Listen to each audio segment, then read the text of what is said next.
Hi, my name is Kris Lawrentz, and I'm here with Larry Lujack of WLS Radio. Mr. Lujack, how did you get started in radio? Good, we're not going to talk about the basketball game, huh? We got creamed. How did I get started in radio is the question, and the answer is I was going to college majoring in biology, which is not really a closely related field. And like a lot of college students, I was starving to death because after money for books and tuition, I didn't have anything to eat with. So one day I walked in the administration building and there was a little card up on the bulletin board where kids put up cards to sell typewriters and cars and books and stuff. And it said, wanted, part-time radio announcer, experience preferred. Now, not only had I zero experience, I had never even been in a silly radio station before, but I just went down and kind of bluffed my way into it and told them I was experienced and neglected to say at what. And but it was a little bitty station in a little bitty town in Caldwell, Idaho, and it was the only station in town, so you didn't have to be any good because there was no competition. They either listened to that station or they didn't listen to anything. So nobody else at the station was any good either. So I started working part-time when I was going to college. And then I decided that sitting on your rear end playing rock and roll and getting paid for it was more fun than biology, so I just stuck with it. And here I am at Riverside Brookfield High School. I am in the big time now. How long have you worked at WLS? Well, I've worked for WLS twice. When I first came to Chicago in 1967, I worked at CFL for a few months, and then I went over to WLS for 5 years. Then I went back over to CFL for 4 years, and I've been back at LS ever since. But I've been in Chicago for since 1967, however many years that is, 14, I guess now. Have you ever worked at any stations that didn't play rock or top 40 or something like that?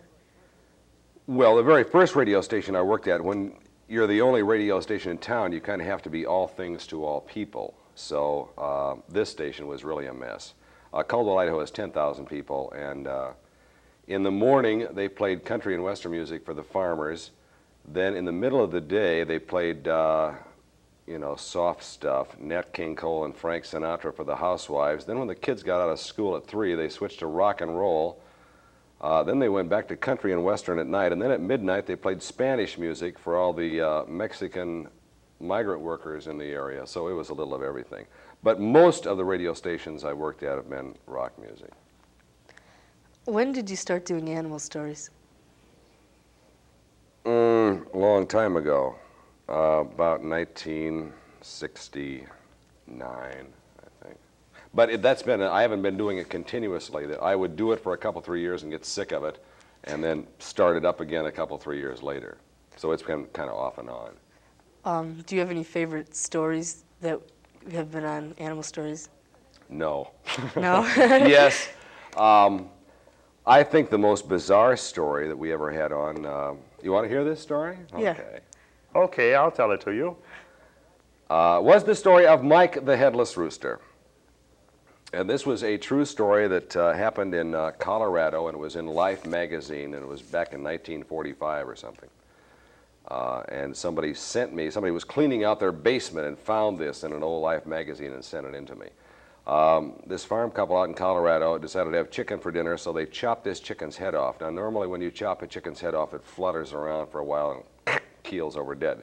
This chicken chopped his head off, and he got up and walked off. And he lived for several years with no head because although his head was gone, part of the base of the brain at the neck, gosh, I wish I had the pictures of this to show you, the base of the brain that controls the motor functions was still there. Now, he had no eyes, he had no beak, he had no head, but he had the base of the brain, and he also had part of one ear remaining. And they fed him by dropping kernels of corn down his esophagus and fed him with an eyedropper and stuff. And he lived for about 2 or 3 years, and they took him around on tour to state fairs and charged 25 cents admission to see Mike the Headless Rooster. Touching story. What inspired you to do the cheap, trashy showbiz report?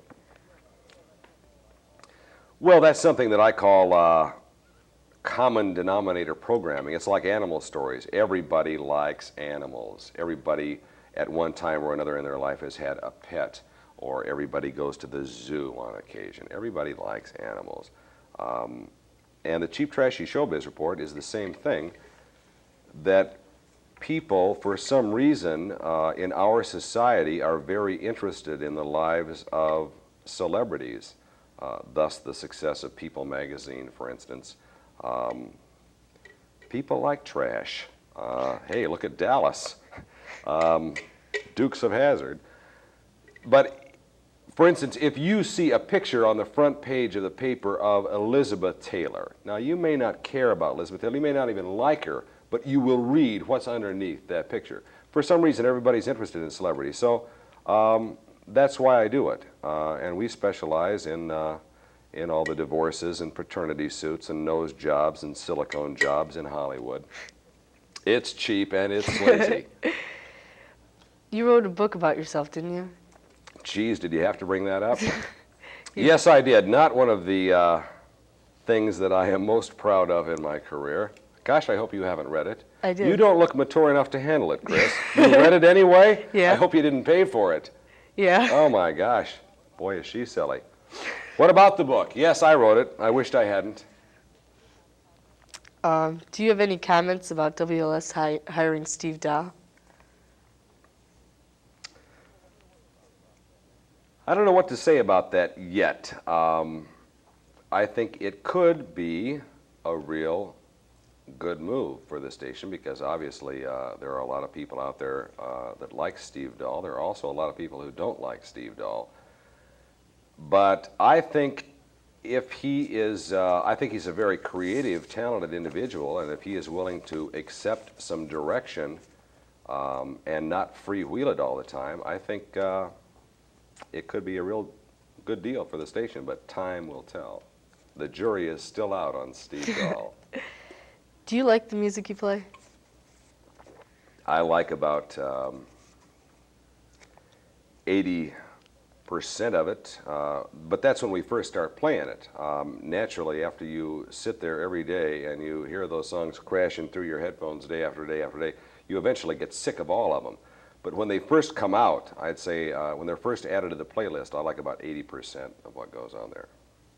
I don't like Christopher Cross, and I don't like Barry Manilow, and I hate John Denver, but everything else is okay. Where do you see yourself 5, 10 years from now? 5 or 10 years from now, I'll be back here at Riverside Brookfield hoping to hell I score more points than I did tonight. No, I don't have any desire to do anything else. I have no desire to do some dippy game show on television or there's nothing else I want to do. I like what I'm doing, and as long as I like what I'm doing, I guess I'll just keep doing it. I could be playing Led Zeppelin records when I'm 85. I don't know. Thank you.